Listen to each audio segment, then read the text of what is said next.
The old woman's voice cracked across the quiet diner, like a glass shattering. Heads turned.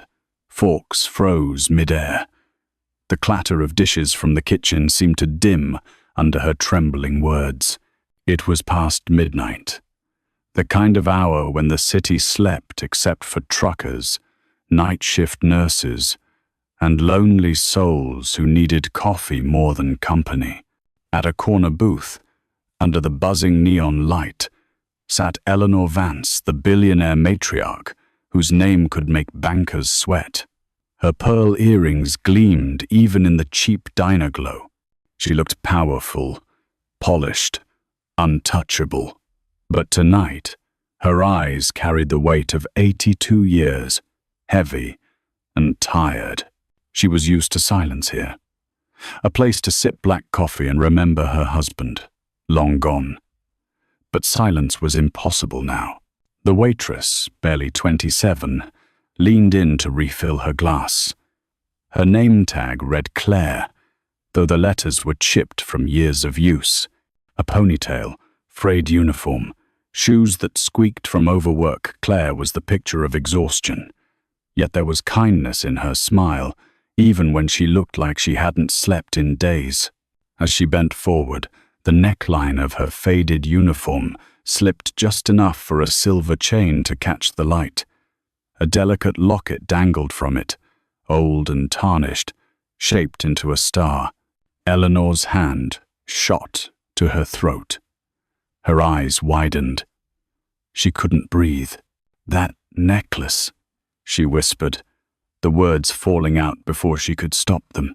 Claire blinked, startled by the intensity. "I'm sorry. Did I spill something?" "No." Eleanor's voice broke. "That necklace. Where did you get it?" The diner went still. Two truckers in the next booth glanced over. The night manager behind the counter paused mid-wipe, sensing a storm. Claire touched the locket instinctively, her fingers curling around it. Her voice was soft but steady. "This? It was my mom's." The words hit Eleanor like a punch to the chest. Her diamond ring scraped against the glass as her hand trembled. The water tipped, spilling cold across the table. She lurched forward, almost collapsing onto the booth. Gasps echoed around the room. "Ma'am, are you okay?" Claire rushed to steady her, but Eleanor flinched, her gaze locked on the necklace. "You shouldn't have that," Eleanor whispered, shaking her head. "It's impossible. That piece. It should not exist."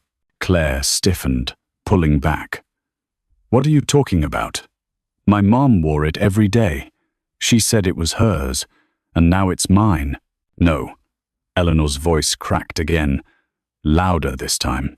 A couple at the counter turned to stare. There was only one. My husband had it made for me custom, one of a kind.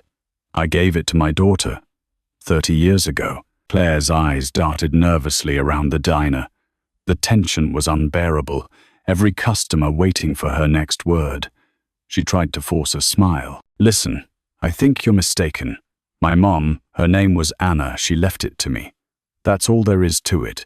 But Eleanor's hands were trembling so badly the utensils on the table rattled. She pressed her palm to her chest, fighting to breathe. Her lips quivered as memories she had buried decades ago clawed their way back. Her daughter, the fight, the slammed door, the silence. She could still hear the last words. "You care more about your money than me." Then nothing. 30 years of nothing. And now this. Claire shifted uncomfortably, still holding the coffee pot. "I really don't want to cause a scene, ma'am. Do you need me to call someone? Maybe your driver?" But Eleanor ignored her. Tears welled in her eyes, the kind of tears no boardroom had ever seen. Her voice dropped to a fragile whisper, broken, begging. "What was your mother's full name?" Claire froze. 100 questions raced through her mind, none with safe answers. She had never seen a customer react like this, especially not a woman who looked like she belonged in the society pages, not in a greasy diner at 1 a.m. "Why?" Claire asked carefully. Why do you need to know? Eleanor's diamond-studded hand reached toward the locket, trembling in mid-air, but she didn't touch it. Her entire frame shook as if gravity itself had betrayed her. Because, she whispered, her voice breaking into a sob, that necklace should not exist. The whisper cut through the diner, sharp as broken glass. All around, people leaned in, their eyes wide, forks forgotten.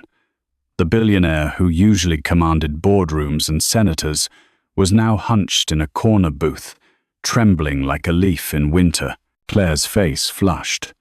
Every customer was staring at her as if she had done something terrible.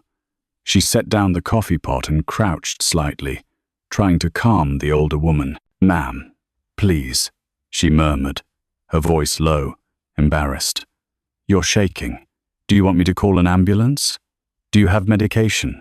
Eleanor Vance slammed her palm against the table, startling half the room. "No!" Her voice cracked, raw, unlike anything she had ever let slip in public. "Don't you dare move.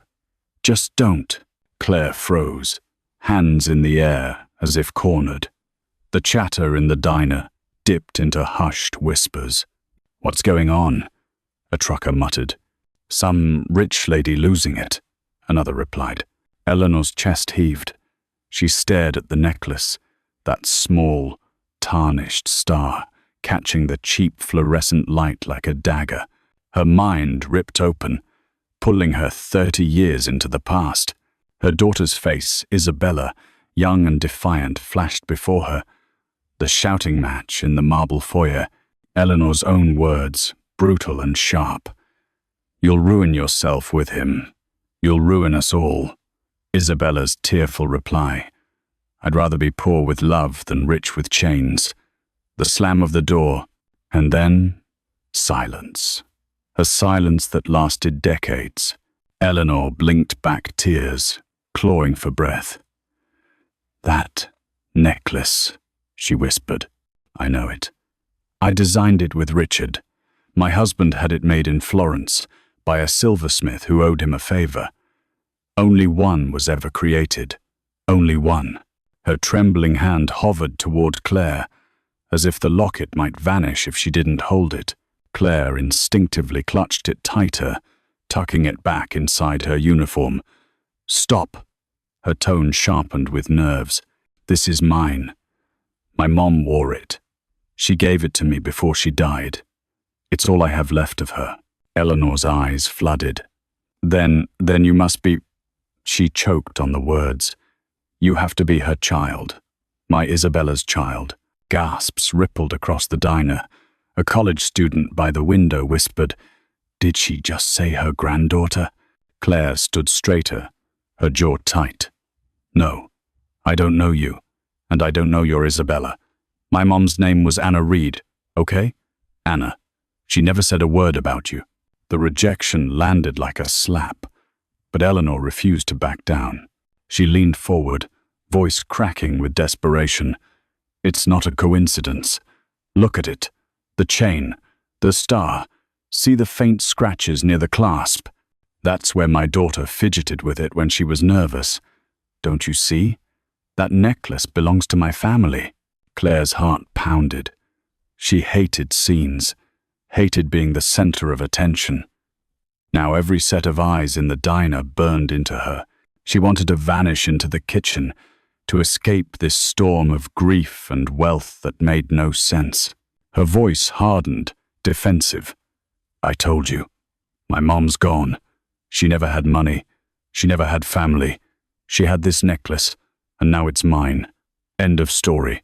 But Eleanor reached across the table, her hand shaking, tears streaming unchecked. "No, it's not the end. It's the beginning. You're proof she lived, that she loved." Claire stepped back, nearly tripping over her own feet. Her lips pressed thin. "Lady, you don't get it. I'm not your proof. I'm a waitress trying to finish her shift. That's all." The diner manager edged closer, nervous about the scene escalating. "Everything okay over here?" Eleanor shot him a glare so cold he froze mid-step. Then she turned back, her entire body trembling. The diamond on her hand glittered under the light, a sharp reminder of the power she wielded everywhere except here, except now. Her voice rose, cutting through the thick, silent air of the diner. "Don't lie to me. Don't you dare lie to me."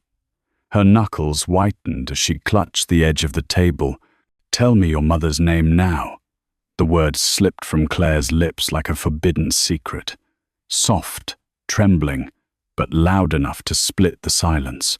Eleanor Vance froze. For a second she looked like stone, then her entire body broke. She staggered back against the booth, her diamond-ringed hand clutching her chest. Tears welled, spilled, streaked down a face the business world had never seen crack. Gasps filled the diner. Did she say Isabella? Wait, that's the name of her daughter, the one who disappeared. Oh my God, is this real? Phones shot up. Screens glowed. Customers began recording, whispering furiously as they caught a billionaire unraveling in public. Eleanor let out a sound that wasn't quite a sob, wasn't quite a scream. It was grief torn raw after 30 years of silence. She pressed her hand to her mouth, shaking. Her shoulders collapsed inward, her authority crumbling in front of truckers and waitresses, and a few curious drunks. Claire's eyes widened in horror. "Stop recording!" she shouted, but nobody listened. She felt trapped, suffocated by stares and whispers. She grabbed the coffee pot like a shield, then slammed it down, hands trembling. "Please," she begged Eleanor, her voice tight with panic. "You're making a mistake. You don't even know me. I don't know you." But Eleanor reached out with both hands, desperate, pleading. "Don't leave. Please, don't leave me again. You're all I have left of her." Claire's breath caught. She took a step back, but the older woman lurched forward, nearly collapsing. A busboy rushed to catch her as her knees buckled. "Somebody call for help," the manager barked. The glass Eleanor had knocked over rolled off the table, shattering across the tile. The sound echoed, sharp and final. The door swung open, and her driver rushed inside, followed by a uniformed security guard. They must have been waiting outside the whole time. "Mrs. Vance!" the driver called, rushing to her side. He tried to steady her, but Eleanor shoved his arm away, pointing directly at Claire. "Her," she gasped, voice trembling. "Don't let her go. She's my blood."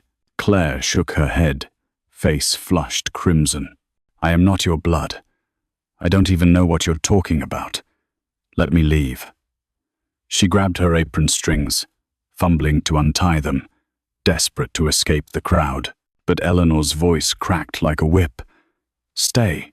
Just one night. I beg you." Her tone wasn't commanding. It was broken, vulnerable, begging in a way that unsettled everyone watching. The billionaire who could crush CEOs was now on her knees before a waitress. The whispers grew louder. "This is insane. Look at her. She's begging. Someone upload this. It's going viral right now." Claire's pulse hammered. The eyes, the phones, the chaos, it was too much. "I don't want to be part of this circus," she said, her voice rising. "I just want to go home." But Eleanor grabbed her wrist, surprisingly strong for someone trembling so badly. "Then come home with me, just for tonight. Let me prove it, please." The driver stepped forward, gently but firmly. "Miss, she's not well. Please, if you just come with us, it'll calm her." Claire looked around. Every customer's phone was pointed at her. Her humiliation was already cemented online, spreading faster than she could imagine. If she walked away now, what would they call her? A liar, a gold digger, a fraud. And yet, if she went, what would she be walking into? Eleanor sobbed openly now, her designer jacket slipping from her shoulders, her dignity unraveling with every tear. Don't leave me in the dark again. I lost her once. I can't lose her child. Something in her voice so raw, so broken, pierced through Claire's defenses. The waitress swallowed hard, her heart pounding. Against every instinct, she whispered, "Fine. One night. That's it." Relief collapsed Eleanor's face. She clung to Claire's hand like a lifeline, letting the driver and security guide them both toward the waiting car outside. The diner buzzed with gossip, cameras flashing. Someone muttered, "This is better than reality TV." Claire pulled her apron off, dropped it on the counter, and walked out into the night with the billionaire at her side. The luxury car door opened with a soft click. Plush leather seats, tinted glass, the faint scent of money itself. Claire slid in, nerves on fire, her palms sweaty against the cool seat. Eleanor sat beside her, eyes red, hands clasped in prayer-like relief. The door shut, sealing them in silence. Claire stared out the tinted window at the diner shrinking into the distance. Her throat tightened as the city blurred by. She whispered to herself, barely audible, "What have I stepped into?" The iron gates opened with a groan, and Claire's stomach twisted tighter with every foot the car rolled forward. The driveway seemed endless, lined with manicured hedges and stone statues that glared in the moonlight. The mansion loomed at the end, its windows glowing like watchful eyes. Claire whispered under her breath, "This isn't a house. It's a museum." Beside her, Eleanor Vance sat stiff, her hands folded tightly in her lap. Her red-rimmed eyes hadn't left Claire since they left the diner. The car slowed to a stop. A butler in a dark suit stepped forward, his posture impeccable. But his eyes widened the moment the door opened, and he saw Claire. "Mrs. Vance?" His voice was respectful, yet heavy with confusion. "You brought a guest?" Eleanor stepped out with surprising steadiness for someone who had nearly collapsed an hour before. "Charles, this is Claire. She's staying tonight." Charles's gaze flickered from Eleanor to Claire, his trained composure faltering for just a second. Claire felt his judgment like a spotlight, her faded uniform, her tired shoes, her messy ponytail. She didn't belong here, and everyone knew it. "Still," Charles nodded, bowing slightly. "Very well, ma'am." The inside of the mansion was colder than the night air. High ceilings stretched above marble floors, portraits lined every wall. Chandeliers glimmered overhead. Yet for all its grandeur, the house felt empty, lonely. Claire hugged her arms across her chest as her sneakers squeaked faintly on the polished stone. She whispered, half to herself, "You could fit my whole apartment in this hallway." Eleanor's voice carried through the stillness. "Follow me." They walked past a staircase that looked like it had been built for royalty, down a hall lined with family portraits. Eleanor stopped suddenly, her breath hitching. Claire followed her gaze. A large oil painting hung above the fireplace in a side room. It showed a young woman, beautiful, strong-willed eyes, a faint smile, hair falling loose around her shoulders. Eleanor reached out, her gloved fingers brushing the gilded frame. Her voice trembled. "My Isabella." Claire froze. Her chest tightened as she studied the painting. The woman's jawline, the curve of her cheek, even the tilt of her smile, it was faintly, hauntingly familiar. She whispered without meaning to, She looks like my mom." Eleanor's head snapped toward her. Tears welled again, and her voice shook. "That's because she was your mother." "No." Claire shook her head hard. "My mum's name was Anna Reed. She wasn't rich. She wasn't this." She waved a hand at the gold frame, the chandeliers. "She worked 3 jobs just to keep us afloat. She never said a word about you. Eleanor's face crumpled. She changed her name. Of course she did. She wanted to disappear. Before Claire could answer, Eleanor moved toward a cabinet, pulling out a leather-bound photo album. The cover was worn, the edges frayed with age. She carried it to the coffee table with hands that trembled from more than just time. "Sit," she ordered softly. Claire hesitated but obeyed, sinking into a chair that swallowed her whole. Eleanor sat across from her and opened the album. Page after page revealed black and white photos, then fading color ones, weddings, birthdays, vacations, and then, near the middle, snapshots of Isabella. Claire leaned forward, her breath caught in her throat. In one photo, Isabella laughed on a beach, hair whipping in the wind. In another, she held a sketchbook, her smile proud. Claire's fingers hovered over the page, stopping at a close-up shot of Isabella's eyes, wide, dark, and burning with defiance. Claire's chest tightened. "My mom had the same eyes," she whispered. Eleanor clasped her hand, grip surprisingly strong. "Do you see now? The necklace, the resemblance. It's real. You are hers." Claire pulled back, torn between disbelief and the undeniable truth staring at her from the pages. All her life she had believed her mother had no family, no legacy. Yet here, in this cold museum of a house, she found traces that fit together too perfectly to ignore. Her voice was small, trembling. "If this is true, then everything I thought I knew was a lie." Eleanor leaned closer, her face softening with fragile hope. "If this is true," she whispered, her voice breaking, "then you are my blood." The voice was sharp, commanding, too loud for the quiet library. Eleanor flinched, her fingers frozen on the photo album. Claire turned in her chair, startled. A tall man strode in, suit perfectly tailored, hair slicked back, his face a polished mask of authority. Behind him glided a woman in diamonds, her expression tight, eyes sharp like glass cutting through silk. "Julian," Eleanor whispered, her voice low, almost guilty. The man's eyes narrowed at Claire, scanning her uniform, her tired sneakers, her wide-eyed shock. He sneered. "What is this? A waitress? Sitting in our library?" The woman at his side crossed her arms, her voice smooth but venomous. "In our home, no less. Who let her in?" Claire rose quickly, heat rushing to her face. I didn't ask to be here. She brought me."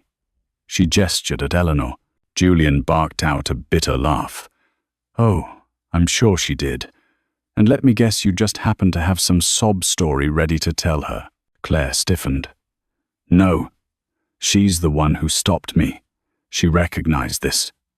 She pulled the star necklace into view, her hand trembling but firm. The room went dead silent. Julian's eyes flickered with recognition, but his jaw hardened instantly.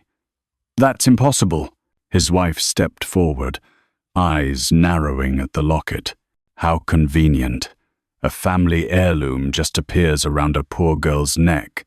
"Tell me, did you find it in a pawn shop? Or did you dig through someone's trash until you got lucky?" "That's not true," Claire snapped, her voice rising. "My mother gave this to me. It's all I have left of her." Julian cut her off with a scoff. "Of course she did. And I suppose next you'll say your mother's name was Isabella, our long-lost sister. How perfect. What timing. Right when my mother is old, tired, vulnerable, suddenly you show up with a necklace and a story." Eleanor's hand shook on the armrest. "Julian, enough." "No, Mother," he shouted, pointing at Claire. "Can't you see what this is? A con. A pathetic con by a woman who wants a shortcut into our fortune." The words sliced through Claire. She wanted to scream, but her throat was tight, her face burning with humiliation. Everyone in the room looked at her like she was dirt under their shoes. She forced herself to speak. "I didn't ask for this. I didn't even know who you were until tonight." Julian's wife laughed, cold and sharp. "You expect us to believe that? The name Vance is on every building in this city. It's on newspapers, charities, universities. And you never once wondered? You're insulting our intelligence." Claire's chest heaved. "I work double shifts to survive. I don't have time to chase fairy tales about billionaires." Julian's eyes burned with fury. He turned to Eleanor. "Mother, she's lying. Don't let her manipulate you. She's after your money." Eleanor's lips trembled. Her gaze flicked between Julian's cold certainty and Claire's trembling honesty. For the first time, she looked truly torn. "I don't know," Eleanor whispered. Claire's heart cracked at the doubt in her voice. She wanted to shout, "Don't you see me? Don't you see her in me?" But the words stuck in her throat. Julian pressed harder, his tone firm, corporate, final. "There's only one way to settle this. No stories, no tears, no trinkets. Science. A DNA test." His wife's lips curled into a satisfied smile. "Yes, that will end this nonsense once and for all." Eleanor hesitated. "Julian, Mother," he snapped. "If she refuses, then we'll know she's lying. If she agrees, fine, we'll have our answer. But this circus ends tonight." The air felt like stone pressing on Claire's chest. Everyone stared at her, waiting. Her mind spun with humiliation, with anger, with the crushing weight of being judged and dismissed before she could even breathe. For a moment she thought of walking out, leaving them, their cold mansion, their cruel words. But then she thought of her mother's necklace, her mother's eyes in that portrait. Her fists clenched. Her voice, when it came, shook the air like a spark catching flame. "Fine," she said, fire burning through her humiliation. She locked eyes with Julian. "Do it. Do the test. You'll see. I'm not lying." The room fell silent. Julian smirked, satisfied, but Eleanor's eyes filled with tears. For the first time, a flicker of hope sparked in her expression. Hope that maybe, just maybe, the truth would finally be known. Claire held Leo on her hip in the drawing room and felt the mansion press in around them. The walls were heavy with portraits that watched like judges. The air smelled faintly of polish and old money. Every footstep echoed. Every whisper felt loud. Eleanor moved quietly between them, hands steady now, eyes softer. She stroked Leo's hair as if she were smoothing out years of pain. "He looks like Isabella," she told Claire, voice gentle. "The same stubborn mouth." Claire smiled weakly. Leo kicked at the hem of his sock and laughed, oblivious to the weight in the room. He called Eleanor Grandma before Claire could stop him. The word landed like a pebble in glass. "So he'll stay here," Eleanor said, "until this is settled." Claire's heart thudded. She wanted to refuse. Her pride burned. But Leo's bright face in the firelight made her answer easy. "Okay," she said, "just for now." Dinner was an exercise in polite cruelty. Julian sat at the head of the table, composed and sharp. Beatrice sat beside him, jewels at her throat, a smile that did not reach her eyes. They spoke with silken knives. Every compliment had an edge. Every toast was a trap. "Isn't it wonderful we can help?" Beatrice said, lifting her glass. A family reunited at last. Her eyes flicked to Claire with thin contempt. "How fortunate for him." Julian's voice was smooth as glass. "This will be a brief arrangement, Mother. Legal will handle the details." He turned to Claire, polite and cold. "We'll have a separate suite arranged. Private staff will assist. You'll have what you need. Claire forced a smile. She pushed carrots around on her plate. The servants placed courses with careful hands and averted eyes. There were small insults wrapped in civility. A napkin folded wrong. A seat offered late. A servant's glance that said this was not her place. After dinner, the butler, Charles, found Claire by the hallway. He was a man of very few words. His face held the years of service like armor. He bowed slightly, then spoke plainly. "Miss Claire, if you need anything, come to me." She looked at him. Why are you so kind?" He gave a tiny, almost hidden smile. "Your boy reminds me of someone I once knew." His eyes softened.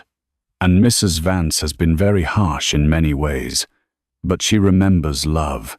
Claire felt something she hadn't felt in a long time: relief.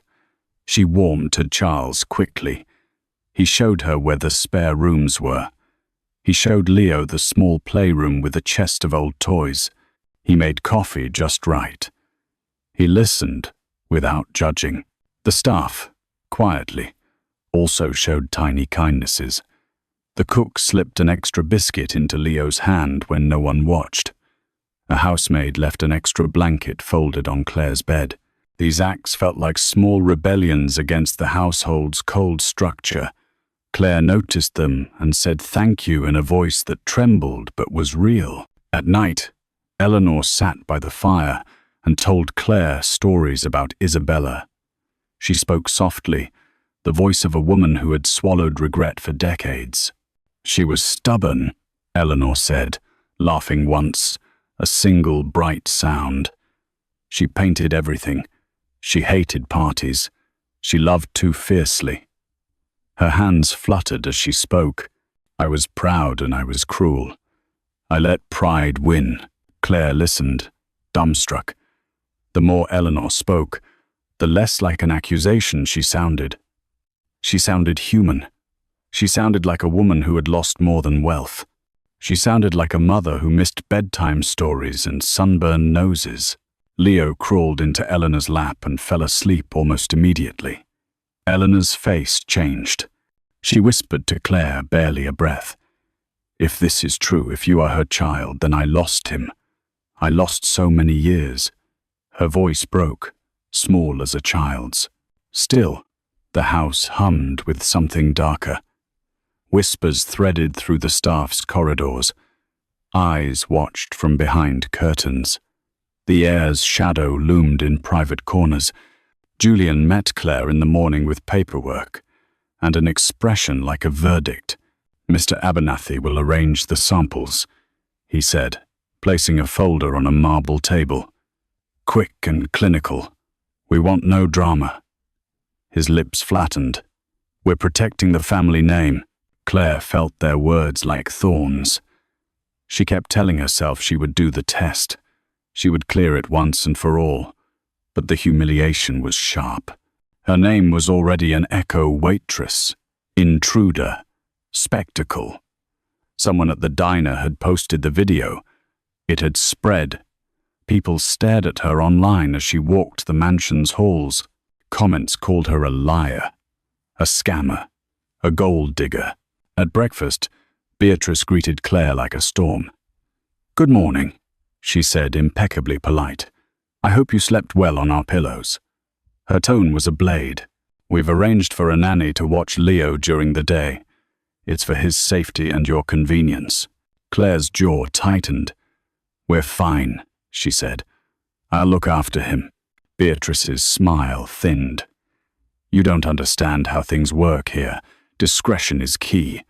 One wrong tear, one wrong comment to the press." She leaned in, voice low and dangerous. "Think of it as damage control." That evening, Claire took Leo out to the garden for a walk. The moon was low and the hedges glimmered silver under the lights. Leo ran ahead, barefoot on the grass, laughing. For a moment, the world felt lighter. Then Beatrice appeared like a shadow. She stepped from behind a rose arbor with a glass of something in hand, her jewels flashing like tiny warnings. Her smile was empty. Claire's muscles tensed. Beatrice's voice hissed, close and cold. Every head in the grand library turned. The fire popped once in the hearth, echoing like a gunshot in the silence. Eleanor Vance sat upright in her velvet armchair, her hands gripping the carved wooden arms until her knuckles went white. Claire sat rigid on the sofa, her son Leo pressed close against her side. Across from them, Julian lounged like a predator, his wife Beatrice perched elegantly at his elbow. Charles, the butler, entered quietly, holding the door for a man in a grey suit. The man carried a single manila envelope.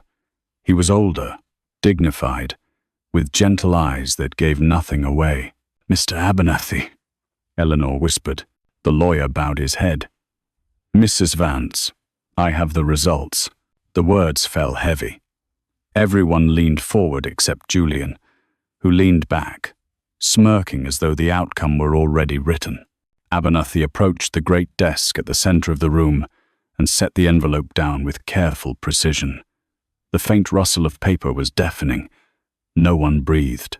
"Let's have it," Julian snapped. "We've wasted enough time." Eleanor's voice trembled. "Please, read it aloud." The lawyer broke the seal slowly, sliding out a single sheet. His eyes scanned the text. His face did not change. He cleared his throat. The analysis compared the DNA sample provided by Miss Claire Reed with a sample from Mrs. Eleanor Vance, he said formally. "The results are conclusive." Claire's stomach dropped. Eleanor gripped the chair tighter. Julian's smirk deepened. "The probability of grand maternity," Abernathy continued, "is 99.999%. Miss Reed is the biological granddaughter of Mrs. Vance." The silence shattered. Eleanor gasped, a sob breaking loose from her chest. Tears spilled instantly, freely, rolling down her cheeks in rivers that no boardroom or headline had ever dared witness. She reached for Claire's hand, clutching it with both of her own. "I knew it," she cried. "I knew it in my soul." Claire's heart thundered. Relief, confusion, fear, all collided at once. She squeezed Eleanor's hand, unable to stop her own tears. For the first time in days, she felt like maybe she wasn't crazy. Maybe she wasn't alone in this nightmare. But Julian shot to his feet, his face burning red. "No, absolutely not. This is rigged. It's a trick." Beatrice followed, her diamonds glittering, her smile razor sharp. "These things can be manipulated. Labs make mistakes. Paid staff can be persuaded." Abernathy stiffened, insulted. The test was conducted under strict chain of custody procedures with independent verification. "There is no doubt. There's always doubt," Julian barked, slamming his palm against the desk. The sound rattled the glasses on a tray nearby. "You expect me to believe that this waitress, this nobody, just happens to be our blood, after 30 years? No, this is a con." Claire rose to her feet, fire sparking in her chest. "I didn't ask for this. I didn't come here for your money. I came because your mother wouldn't let me leave." "Liar," Julian spat. "You've been plotting this for years, haven't you, Beatrice? Tell her." Beatrice's hand touched his arm lightly, a calming gesture that fooled no one. Her lips curved into that infuriating smile. "Julian, darling, control yourself. Shouting won't change the facts." Eleanor's voice cracked like a whip. "Enough!" She stood, shaky but fierce, her tear-streaked face glowing in the firelight. "She is my granddaughter. I feel it here." She pressed her palm to her heart. "This is not about assets or inheritance. This is about blood, about family, about truth." Julian's jaw clenched so tight it looked like stone. Beatrice's smile only grew colder. "You'd throw away everything for her?" Julian demanded. "The company? The name? The empire father built? I'd throw it all away for her if I must, Eleanor said, voice trembling but clear. Because without family, all of it is nothing. The words landed like a bomb. Claire's throat tightened. She wanted to believe them. She wanted to trust them. But Julian's icy glare sent shivers down her spine. Convenient words, Beatrice purred. But tell me, do you really know who you've invited into this house? Eleanor turned, startled. What do you mean? Beatrice reached down beside her chair and slid a slim folder onto the desk. Her manicured nails tapped it once, twice, like a drum roll. Her eyes gleamed with malicious delight. While we waited for these oh-so-touching results, Julian and I thought it wise to conduct our own research. Claire's stomach twisted. What are you talking about? Beatrice's smile widened. Your past, my dear. Every skeleton, every whisper, every mistake. You didn't think we'd just open our arms because of a test, did you? Eleanor's hand gripped Claire's tighter, as if she already knew what venom was coming. Beatrice slid the folder forward, her movements slow, theatrical. The firelight flickered across her diamonds, her eyes, her poison. She leaned close to the desk, her voice dropping to a hiss that carried through the stunned silence. Then let's talk about her past. Beatrice's voice slithered across the library as she slid the folder open like a knife. Julian stood behind her, arms folded, jaw tight, eyes blazing. Mr. Abernathy stiffened by the desk. Charles watched from the doorway, unreadable, as if he had been trained his whole life for moments like this, moments when a house devoured its own. Beatrice drew out a typed affidavit, stamped and notarized. She turned it so the gold seal flashed in the firelight. Marcus Thorne, she announced, savoring each syllable. A perfectly ordinary man. He swears under oath that Miss Claire Reed attempted to bribe him to cover up a DUI after a car accident 2 years ago. Claire's stomach flipped. That's a lie. Beatrice didn't blink. He states you smelled of alcohol, that you begged him not to call the police, that you offered him $500 cash. I didn't, Claire blurted, voice cracking. I wasn't drinking. He was the one who was screaming at me. He banged on my hood. Julian slammed his palm against the desk. You hear that? The reflex denial. It's always the same with people like you. People like me? Claire shot back, stung. You mean poor? You mean tired? You mean human? Eleanor flinched, eyes bouncing between them.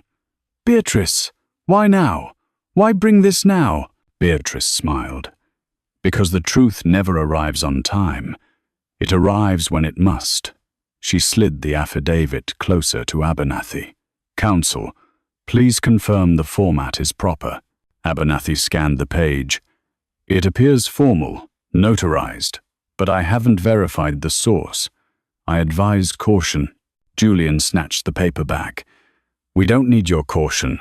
We need honesty. This woman is about to walk into our family, and she's already a scandal. Claire stepped forward, hands shaking. Look at me. I don't want your name. I don't want your money. I just wanted answers. Her breath hitched. He's lying. That man is lying. Beatrice tilted her head. Of course he is, darling. Everyone lies, until we pay them to tell the truth. Eleanor's breath faltered. Beatrice. Oh, relax, Beatrice purred. We simply asked questions. We weren't going to let a stranger latch onto the Vance legacy without due diligence. Claire's voice fell to a whisper. I am not a stranger. Silence clamped the room. The fire hissed. Eleanor looked at the affidavit as if it might bite. She reached for Claire's hand, then stopped midair. Tiny tremor, a crack in faith. Claire saw it and felt something inside her break. You don't believe me, she said, barely audible. Eleanor closed her eyes. "I believe you," she said, but the words came thin, uncertain. I want to, Claire, I do, but the world I live in is full of lies. I've learned to test them." Claire's cheeks burned. The humiliation was a hot, blinding flare. She saw the diner again, phones raised, strangers filming a billionaire begging. She had been naked in that moment, stripped of privacy. Now, in this mansion, she was being stripped of dignity. Julian seized the advantage. "You see, this is who she is. She's trouble. If you bring her in, we all burn." Leo, small and drowsy on the sofa, stirred at the raised voices. "Mom!" Claire rushed to him. She touched his hair, then lifted her eyes to Eleanor, pleading, "I won't raise my son where people call me a liar to my face. Claire, please." Eleanor took a step, voice shaking. "This can be explained." "No," Claire said, steady now. "I'm done explaining myself to people who already decided what I am." Beatrice's smile sharpened. "Wise choice. Let us know where to send. Something to help you move on." "Keep your money," Claire said, the words stone cold. "I want my son, my bag, and the front gate." Julian exhaled, almost amused. "Door's right there." Abernathy looked pained. "Misread Claire if you leave. It will be harder to manage the press, the narrative." "The narrative?" Claire laughed once. No joy, only a raw edge. "My life isn't a headline you get to edit." Charles stepped forward, quiet, but firm. "I'll have the car brought around." Eleanor reached again, desperate. "Claire, wait, just until morning. We'll contact the man. We'll prove." "You should have believed me when it mattered," Claire said softly. "When I was standing right in front of you." She scooped Leo into her arms and left the library without looking back. The door closed like the end of a chapter. In the guest suite, the clock ticked too loud. Claire packed in her blur clothes, Leo's sneakers, the torn storybook, the flannel blanket that smelled like home. She shook as she folded, as she zipped. Rage gave way to shame. Shame collapsed into grief. Leo drew circles on the fogged window, humming to himself, trying not to ask questions. "Buddy," Claire whispered, "we're going home." He nodded like he believed her. He always believed her. She pulled the duffel from the closet and saw a battered cardboard box on the top shelf. She had tossed it up there on the first night, overwhelmed, unwilling to deal with one more memory. Now the box slipped and thumped to the carpet, spilling the past across the floor. Sketchbooks, dried paintbrushes, a faded scarf, and a tight bundle of letters tied with a frayed ribbon. Claire stared, throat closing. The envelopes were addressed in her mother's looping hand. "Mrs. Eleanor Vance, Vance Estate, New York." None bore a stamp. None had been sent. Her hands shook as she untied the ribbon. The top letter was dated 3 decades ago. "Dear Mother," I tried calling. "No one will put me through. I'm sorry for the things I said. I was angry, but I love him. His name is Daniel." Claire's vision blurred. She pressed the page flat and read faster. Another letter. "I'm pregnant. I'm scared, but happy. Please call me. Julian's assistant keeps saying you're busy. I left my number again. Please." Claire swallowed hard. "Julian," she whispered, the name tasting like poison. Letter after letter, the ink changed from hopeful to desperate. "Daniel is sick. I can't reach you. I need help. Not money, just time. Please, Mother. Please, I'm begging." And then the last one. The handwriting wavered, as if written through tears. "Daniel died today. I'm 7 months along." I called again. Julian answered. He said, "You don't want me." He said, "I made my choice and I am dead to you."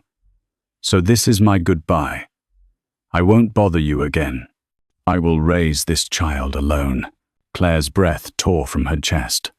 She clutched the letter, shaking so hard the paper crinkled. It wasn't just distance. It wasn't just pride. It wasn't an accident. It was sabotage. She saw the library again, the affidavit, the smirks, the doubt. She heard Beatrice's cool threat. She saw Eleanor's hand hovering, failing to land, and behind all of it, a shadow with her mother's blood on his hands. Charles knocked once and eased the door open. "Miss Claire? The car is—" He stopped when he saw the letters scattered across the carpet. Claire looked up, eyes blazing through tears. She held out the final letter like a flare. "He did this," she said, voice low and shaking. "Julian did this. He kept them apart. He told my mother she was dead to her." Charles's face changed old pain, old fury. He stepped inside and closed the door softly. "May I?" He scanned a page, then another. His mouth tightened. These should have been in Mrs. Vance's hands 30 years ago. Claire pressed her palm over the last line, as if she could hold the past still. "He didn't just hurt me," she whispered. "He destroyed them." Charles met her eyes, solemn. "Then the house must hear the truth." Claire looked at Leo's small hand resting against the window. She looked at the letters, their proof, their witness, their weapon. A slow, hard resolve settled over her grief like armor. "This wasn't an accident," she said. "It was a plan." She gathered the letters, every page, every plea, the paper shaking in her fists. The box had not just held memories. It held the fuse. She finally understood. The billionaire's own son had destroyed his sister's chance at reunion. Claire carried the bundle of letters down the corridor like a torch. Her pulse pounded in her ears. Every step felt heavier, louder, until the marble floor might crack beneath her. Charles walked at her side, steady, silent, the only witness she trusted. They pushed through the library doors.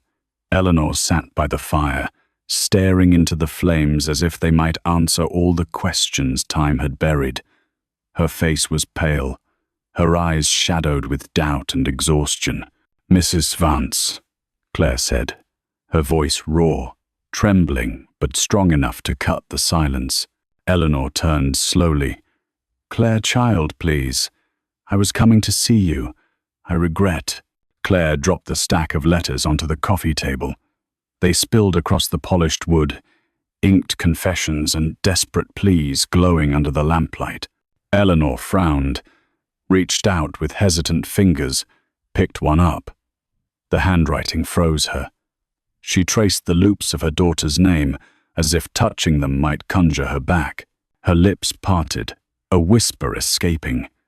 "Isabella," Claire's voice cracked. "She wrote to you, again and again. She begged you to answer. She needed you, and she thought you turned your back." Eleanor's hands shook as she read. Tears dripped onto the paper, smudging ink that had already blurred years ago. "Daniel is sick. I can't reach you. Please, Mother. Please, I'm begging." Her breath came in jagged gasps. No, I never saw these. Not one. I searched. I prayed. She reached the final letter. Her eyes moved over the words like knives cutting her flesh. Julian answered. "He said you wanted nothing to do with me. He said I was disowned." Eleanor made a sound no one had ever heard from her, a guttural cry, half grief, half rage. Her body crumpled forward, clutching the letter to her chest. "He lied," she wailed. My boy lied to me." Claire dropped to her knees beside her. "It wasn't you. She wanted you. She never stopped wanting you." Eleanor lifted her head slowly. The grief in her eyes turned molten, boiling into something else. Fury. She rose with a strength that seemed impossible for her fragile frame. She clutched the final letter in one fist and stormed out of the library, her voice echoing down the hall. "Julian!" The house stirred. Staff peeked from doorways. Footsteps hurried as whispers spread like wildfire. She found something. Something about Mr. Julian. In the grand hall, Julian and Beatrice stood at the base of the staircase, locked in hushed debate. They froze as Eleanor appeared at the top landing, thunder in her gaze, the crumpled letter raised high. "Mother." Julian began smoothly, but his voice faltered at her expression. "Whatever you've heard." Eleanor descended, step by step, each one a judgment. The staff gathered silently in the edges of the room, witnesses to history. When she reached him, she stopped inches away. Her hand cracked across his cheek with the sound of a pistol shot. Gasps rippled through the hall. "You!" she hissed, her voice trembling with uncontainable fury. "You stole her from me. You killed your sister with lies." Julian staggered back, stunned. "Mother, no, listen to me. You don't understand. I was trying to protect." "Protect?" Eleanor thrust the letter into his chest, shoving him back. "Protect me from my own daughter, from my grandchild. You let me grieve for 30 years. You let me believe she abandoned us.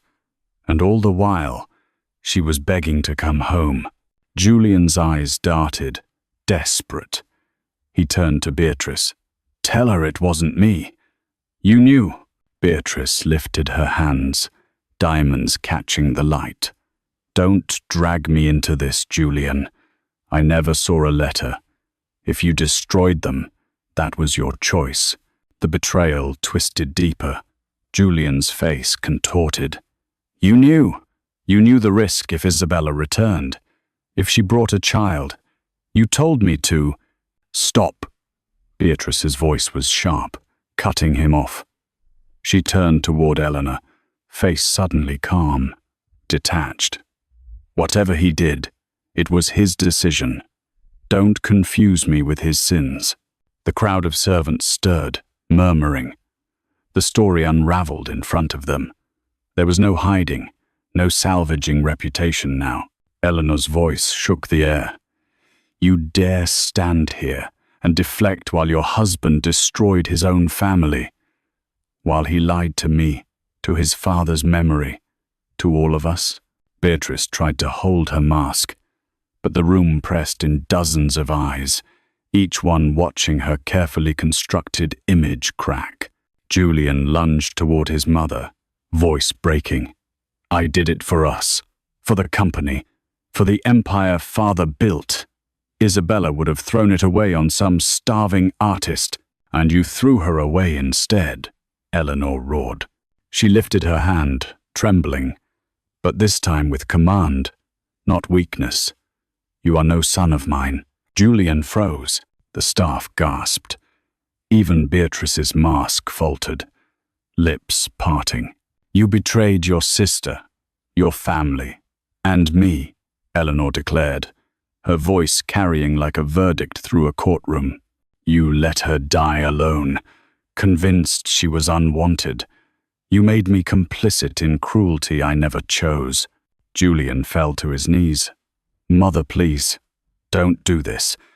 I did it for you, for us. Enough." Eleanor's eyes blazed, wet with tears but harder than steel. "You are no longer my son." The hall was silent, suffocating. Her final words landed like a gavel. "Get out of my house." Moving trucks idled at the gates. Security escorted Julian down the front steps with a single suitcase and a stare that could not hide his ruin. Beatrice followed half a step behind, sunglasses on though the sky was grey, cheeks stiff with shock. The staff lined the hall in a silent corridor of judgment cooks, housemaids, gardeners, Charles at the center like a sentinel. No one bowed, no one spoke. Mr. Abernathy stood by the door with a folder and a clipped tone. "Effective immediately," he said, projecting for the room. Julian Vance is removed as CEO and trustee. His voting rights are suspended. He is disinherited pursuant to Mrs. Vance's authority and the company bylaws. A civil action will be filed for breach of fiduciary duty and intentional infliction of emotional distress.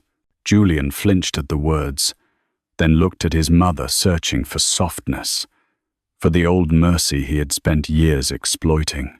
There was none. "Please," he whispered. "Mother." Eleanor didn't move. "I buried one child because of your lies," she said, calm as stone. "I will not bury another piece of myself to keep you here." She flicked her eyes to security. "See them out." Beatrice tried to pivot, voice sugar slick. "Mrs. Vance, I had no role in—" Eleanor's look cut her off. "You taught him to polish his cruelty. You may keep the jewelry. You may keep your excuses. You will not keep our name." The doors opened. Cold air brushed through the foyer as they stepped into it. Cameras clicked from the street. The car doors shut with flat, empty thuds. The engines rolled away. Silence followed, thick as velvet.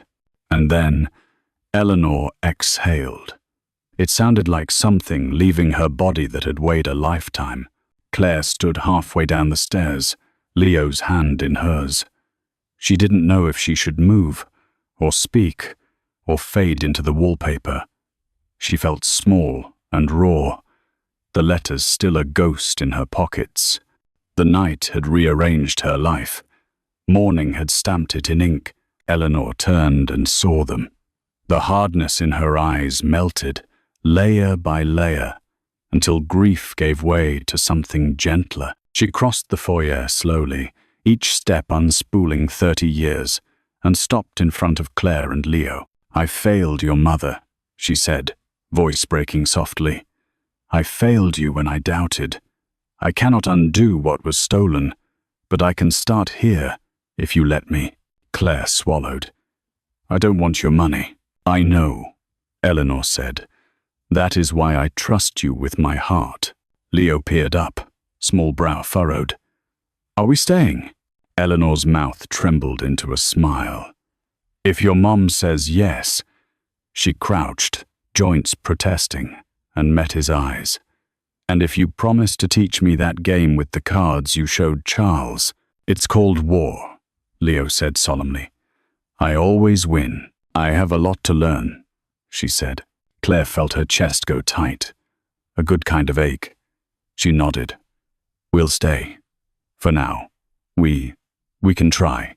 Eleanor's eyes filled. She took Claire's hands in both of hers, paper-thin skin, steady grip.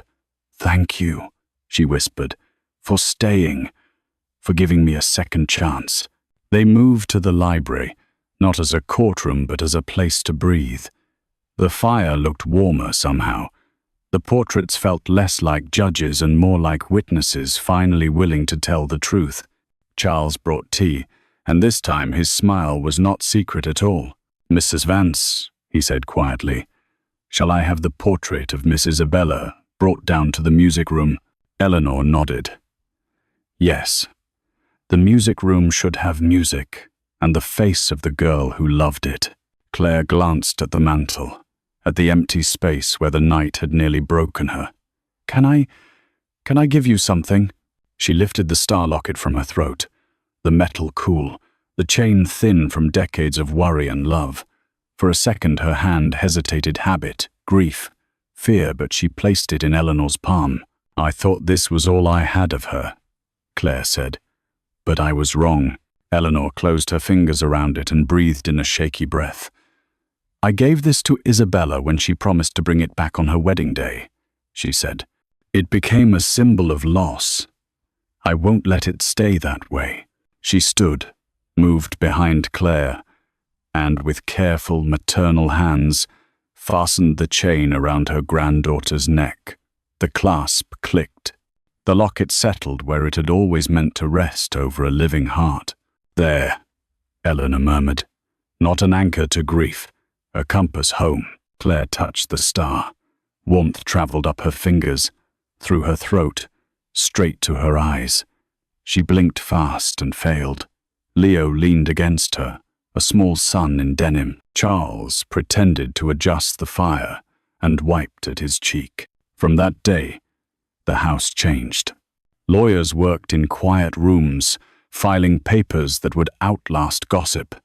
A board meeting ended with an interim chair who spoke about ethics and repairs. Mr. Abernathy drafted a scholarship fund in Isabella's name for young artists who couldn't afford to choose their gift. The press, hungry and loud, camped at the gates, and then starved of scandal drifted away. But the real changes arrived in smaller sounds.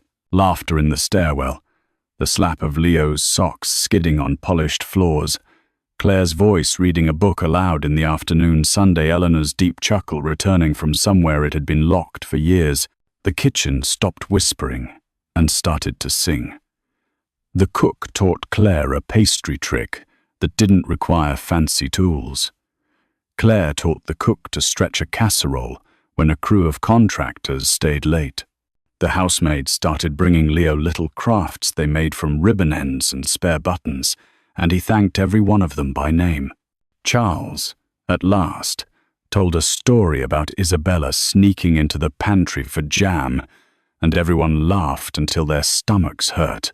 One evening, as the sky bruised purple, Eleanor rolled a chessboard onto the garden table and tapped the empty chair. "Your move, General," she told Leo. He announced checkmate in 6 turns and then asked if jam counted as a proper prize. It did. They ate it with spoons. Claire watched, arms folded against the autumn chill, and let herself believe this might be the start of something that didn't break. Later, in the music room, the portrait of Isabella stood by the piano. Fresh flowers, simple, not grand, rested beneath it. Eleanor ran her fingers along the frame, then sat and played a slow song from memory. The notes wobbly at first, then truer. Claire turned the pages, careful not to rush. At the last chord, they let the silence ring like an answered prayer. "I want you to have security," Eleanor said. Matter of fact, the businesswoman rising in service of the grandmother. "A home that's yours whether you live here or across the river. Healthcare, a college fund for Leo, a modest role at the foundation if you want it, with a salary, not charity. And time to decide who you want to be when you're not fighting to survive." Claire swallowed. "Why me?" "Because you kept your soul in a world that sells them cheap," Eleanor said. "Because my daughter did the same." She glanced at the letters, now preserved in sleeves, placed on a shelf labeled not with shame but with truth. Because forgiveness isn't forgetting. It's the decision to build anyway. Claire nodded slowly. "Then let's build." They did. Not fast, not perfectly. Some mornings grief still washed in like cold tide water and made Eleanor stare at the portrait too long. Some nights Claire woke at the old apartment in her dreams, reaching for bills that no longer had the power to choke her. Healing is work, so they worked. On the first quiet Sunday that felt like theirs, they held a small dedication in the garden. No press, no donors, just family and the staff who had always been more than staff. Abernathy read a brief note about the fund. Charles planted a young maple. Leo named it Captain Polaris and saluted. Everyone clapped. As they headed inside, Eleanor paused by the threshold and looked back at the house at the warm lamplight, the open doors, the path that now led inward instead of out. She took Claire's arm. "Welcome home," she said. Claire didn't answer. She didn't need to. The star against her heart answered for her. That night, while Leo slept on a fortress of pillows and the house settled into a satisfied hush, a narrator might have stood at the edge of the drive, watching the windows glow like constellations and the new maple hold its place against the sky, and said the only line that fit. The greatest inheritance was never the money, but the family they thought they lost forever.